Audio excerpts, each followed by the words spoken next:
Assalamualaikum warahmatullahi wabarakatuh. Baiklah, saya Elia Dita Rahmi akan menjelaskan poin tentang kurikulum bahasa Arab. Yang pertama yaitu pengertian kurikulum. Kurikulum adalah seperangkat pedoman yang berisi rancangan pembelajaran yang dibuat oleh suatu lembaga pendidikan untuk mencapai tujuan pembelajaran tertentu. Yang kedua, kurikulum dalam pandangan tradisional dan modern. Kurikulum dalam pandangan tradisional yaitu suatu mata pelajaran yang harus diselesaikan oleh peserta didik untuk mendapatkan ijazah atau surat tanda tamat. Kemudian kurikulum dipandang secara modern atau kurikulum dalam pandangan modern yaitu semua kegiatan pembelajaran termasuk pengalaman peserta didik yang terjadi di luar maupun di dalam sekolah di bawah bimbingan lembaga pendidikan. Kemudian yang ketiga adalah hidden curriculum. Hidden curriculum adalah suatu proses pendidikan yang tidak direncanakan atau suatu kegiatan yang mendidik yang tidak tertuang secara tertulis dalam kurikulum yang sudah direncanakan, tetapi bisa mempengaruhi peserta didik dalam aspek nilai dan moralnya. Selanjutnya, yang keempat yaitu SKL atau Standar Kompetensi Lulusan, yaitu kriteria mengenai kualifikasi kemampuan lulusan peserta didik yang mencakup aspek pengetahuan, keterampilan, dan sikap yang digunakan untuk menentukan kelulusan peserta didik. Kemudian yang kelima yaitu kompetensi inti. Kompetensi inti adalah tingkat kemampuan yang dimiliki oleh peserta didik untuk mencapai standar kompetensi lulusan. Yang keenam yaitu kompetensi dasar. Kompetensi dasar adalah tingkat kemampuan yang harus diperoleh oleh peserta didik untuk mencapai kompetensi inti. Yang ketujuh, standar isi. Standar isi adalah kriteria untuk mencapai kompetensi lulusan yang berisi ruang lingkup materi dan tingkat kompetensi untuk tingkat dan jenis pendidikan tertentu. Yang kedelapan, hubungan antara kurikulum, RPP, dan pembelajaran. Kurikulum sebagaimana yang telah dijelaskan sebelumnya yaitu seperangkat pedoman yang berisi rancangan pembelajaran untuk tujuan pembelajaran tertentu. Sedangkan RPP atau rancangan perencanaan pembelajaran adalah suatu rancangan kegiatan pembelajaran yang dibuat oleh guru atau pendidik untuk satu kali pertemuan atau lebih. Jadi hubungan antara kurikulum, RPP, dan pembelajaran adalah kurikulum RPP itu dibuat atau wujud pelaksanaan dari kurikulum. Yang RPP ini dibuat lebih rinci yang dijabarkan dari kurikulum. Kemudian hubungannya dengan pembelajaran, jika RPP dan kurikulum itu tidak dibuat, maka pembelajaran tidak akan berjalan secara efektif dan tidak terlaksana secara maksimal. Baiklah, poin kedua yaitu metode pembelajaran bahasa Arab. Yang pertama, pengertian metode pembelajaran. Metode pembelajaran adalah suatu proses atau cara bagi seorang guru untuk menyampaikan materi kepada peserta didik dengan secara sistematis dan teratur, baik itu sebelum atau sesudah pelajaran, untuk mencapai tujuan pembelajaran yang telah ditentukan. Kemudian yang kedua, jenis-jenis metode pembelajaran dan langkah-langkahnya. Yang pertama, metode kawaid dan terjemah. Metode kawaid dan terjemah yaitu metode yang menekankan pada aspek penerjemahan teks-teks bahasa Arab sekaligus menekankan pada aspek tata bahasa. Langkah-langkah dari metode kawaid dan terjemah ini adalah yang pertama, guru mulai pembelajaran dengan memberikan kawaid beserta contohnya. Kemudian, guru meminta siswa untuk menghafal kosakata dan artinya. Setelah siswa menghafalkan kosakata dan artinya, guru meminta siswa untuk membuka buku pelajaran. Setelah itu, guru meminta siswa untuk memahami isi dan kandungan teks dan terjemahannya, kata per kata atau kalimat per kalimat. Setelah itu, guru meminta siswa untuk membaca dalam hati dan kemudian meminta siswa menerjemahkannya. Setelah itu, Jika terdapat kesalahan dalam penterjemahan, maka guru akan memperbaikinya dengan penjelasan nahwu, shorof, balaghah, dan kemudian meminta siswa mengi'rabnya. Kemudian metode yang kedua yaitu metode mubasyarah. Metode mubasyarah ini yaitu metode di mana guru langsung menggunakan bahasa asing yaitu bahasa Arab sebagai bahasa pengantar tanpa menggunakan bahasa ibu sedikit pun. Kemudian jika terdapat kata-kata sulit di pertengahan pembelajaran, maka guru akan menjelaskannya kepada siswa. Selanjutnya yaitu langkah-langkah dari metode mubasyarah. Yang pertama, guru mulai pembelajaran dengan menyampaikan materi secara lisan. Kemudian, guru melakukan tanya jawab sesuai dengan kemampuan siswa.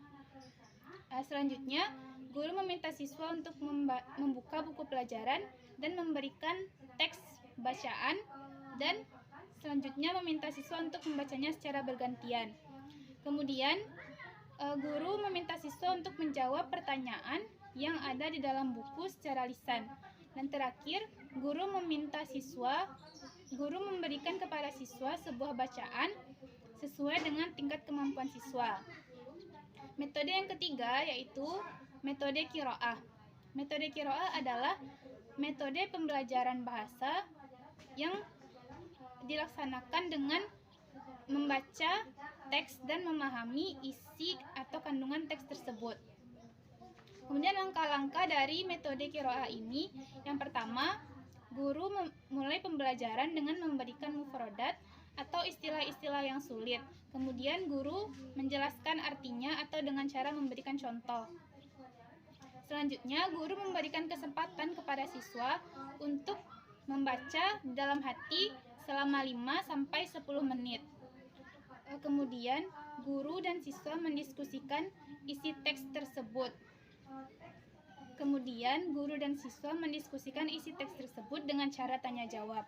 Setelah itu, guru dan siswa mencari qawaid dan kemudian mencari mufradat yang belum dijelaskan oleh guru sebelumnya. Setelah itu, siswa diminta untuk menyempurnakan latihan dengan menjawab pertanyaan terkait isi teks bacaan tersebut. Dan yang terakhir, guru memberikan bacaan panjang kepada siswa untuk dibaca di rumah, dan siswa akan membacanya di pertemuan berikutnya. Baiklah, poin selanjutnya yaitu poin nomor 3 tentang media pembelajaran bahasa Arab. Yang pertama, pengertian media pembelajaran. Media pembelajaran adalah alat yang digunakan oleh guru dalam proses belajar mengajar yang memudahkan guru dan siswa dalam proses pembelajaran, sehingga menarik minat dan perhatian siswa terhadap pembelajaran tersebut. Kemudian yang kedua, fungsi dari media pembelajaran. Ada 4. Yang pertama yaitu fungsi atensi. Fungsi atensi yaitu mengarahkan dan menarik perhatian siswa agar lebih fokus pada isi pelajaran. Yang kedua, fungsi afektif yaitu dapat membuat siswa nyaman dalam belajar dan membaca.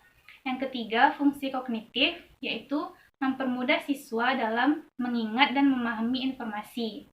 Kemudian yang keempat, fungsi kompensatoris yaitu dapat membantu siswa yang lemah dalam menerima pesan yang disajikan secara verbal atau berupa teks. Yang ketiga, kriteria pemilihan media. Yang pertama, sesuai dengan tujuan yang ingin dicapai. Yang kedua, tepat untuk mendukung isi pembelajaran. Yang ketiga, praktis, luas, dan tahan. Yang keempat, guru terampil menggunakannya. Yang kelima, pengelompokan sasaran, yaitu media tersebut dikelompokkan berdasarkan kemampuan siswa. Dan yang keenam, mutu teknis, yaitu media tersebut sesuai dengan standar dan layak digunakan. Selanjutnya yaitu jenis dan penggunaan media pembelajaran. Yang pertama, media cetak. Media cetak yaitu sebuah media yang menyampaikan informasi secara tertulis berupa buku, jurnal, majalah, brosur, dan lain-lain. Penggunaan media cetak ini bisa dilihat dalam penggunaan warna dan hurufnya. Seperti dalam penggunaan warna, itu warna tersebut diberikan atau diletakkan pada informasi-informasi yang dianggap penting.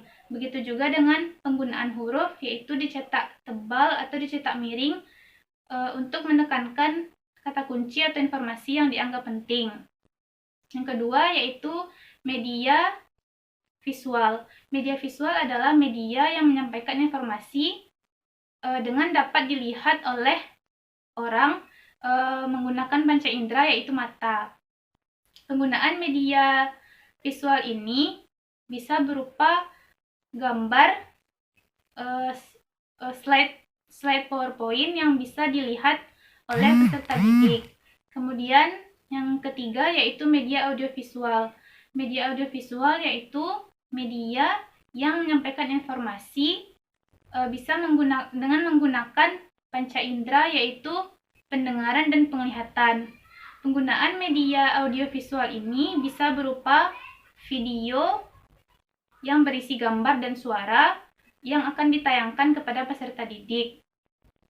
Kemudian selanjutnya media berbasis komputer, yaitu media yang alatnya itu adalah komputer. Penggunaan dari media berbasis komputer ini bisa membantu peserta didik dalam mencari informasi yang dibutuhkan. Kemudian yang terakhir yaitu media berbasis internet. Media berbasis internet ini penggunaannya bisa membantu siswa atau peserta didik dalam mencari informasi-informasi yang dibutuhkan. Poin keempat yaitu rancangan pelaksanaan pembelajaran. Yang pertama yaitu pengertian rancangan pelaksanaan pembelajaran atau RPP. Adalah sebuah rancangan atau desain yang dibuat oleh pendidik sebagai acuan untuk melaksanakan proses pembelajaran. Yang kedua, fungsi dan komponen RPP. Fungsi RPP ada dua. Yang pertama, fungsi perencanaan, yaitu guru lebih siap dalam melaksanakan proses pembelajaran yang telah direncanakan secara matang. Kemudian yang kedua, fungsi pelaksanaan, yaitu guru bisa melaksanakan pembelajaran dengan baik sesuai yang telah direncanakan. Kemudian komponen RPP. Yang pertama, identitas sekolah, kemudian identitas mata pelajaran, kemudian kelas dan semester, kemudian materi esensial, kemudian alokasi waktu, kemudian tujuan pembelajaran, kemudian kompetensi inti, kompetensi dasar, indikator, materi pembelajaran, metode pembelajaran, media pembelajaran, sumber pembelajaran, langkah-langkah pembelajaran, dan penilaian. Kemudian selanjutnya langkah pendekatan saintifik ada 5. Yang pertama, mengamati. Siswa diminta untuk mengamati materi pelajaran yang akan dipelajari. Yang kedua, menanya. Siswa diminta untuk mengajukan pertanyaan terkait materi pelajaran yang tidak diketahui atau tidak dipahami. Yang ketiga, mengumpulkan informasi.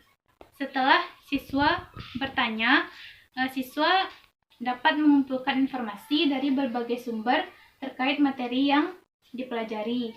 Kemudian yang keempat, mengasosiasi, yaitu menalar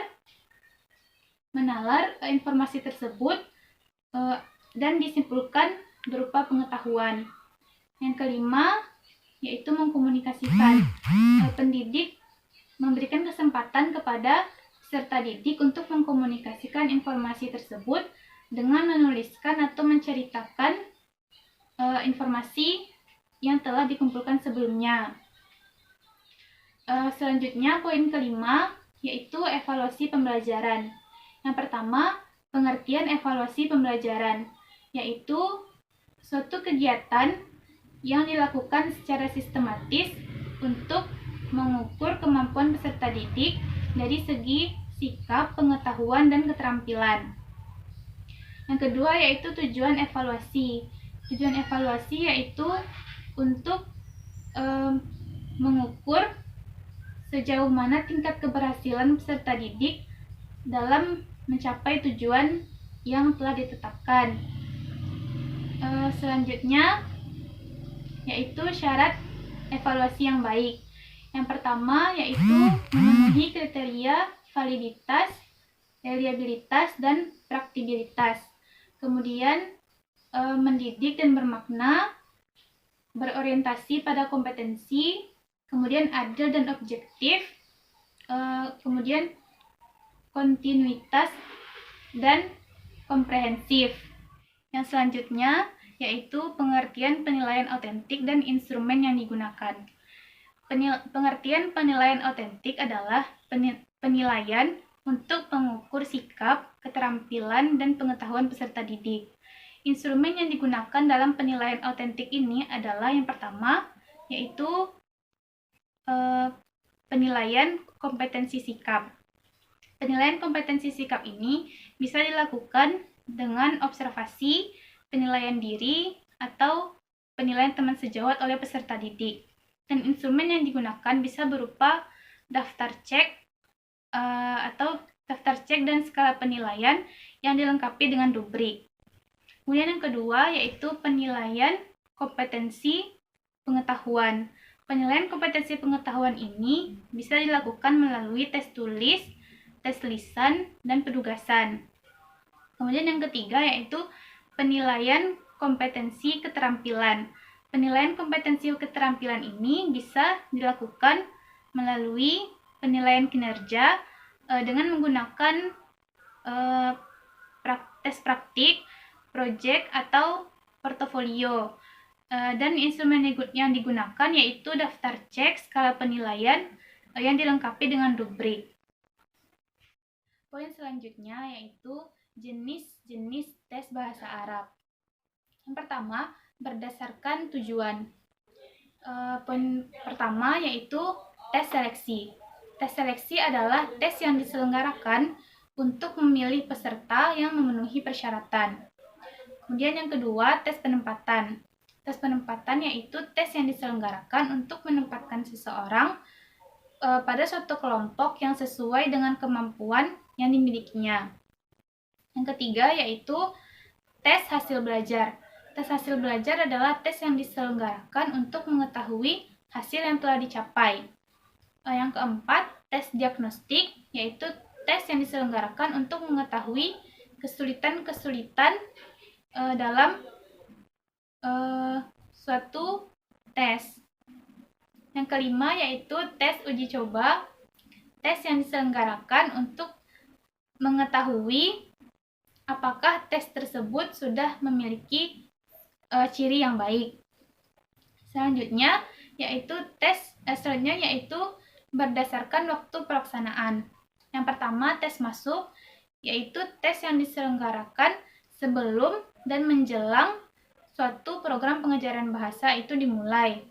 Yang kedua, yaitu tes formatif, yaitu tes yang diselenggarakan saat program pengajaran bahasa itu sedang berlangsung. Yang ketiga, tes sumatif, yaitu tes yang dilakukan di akhir suatu program pengajaran bahasa. Yang keempat, prates, yaitu tes yang diselenggarakan pada awal suatu program pengajaran bahasa atau pembelajaran untuk mengetahui kemampuan yang dimiliki. Kemudian yang kelima, post-tes, yaitu tes yang diselenggarakan di akhir untuk mengetahui apakah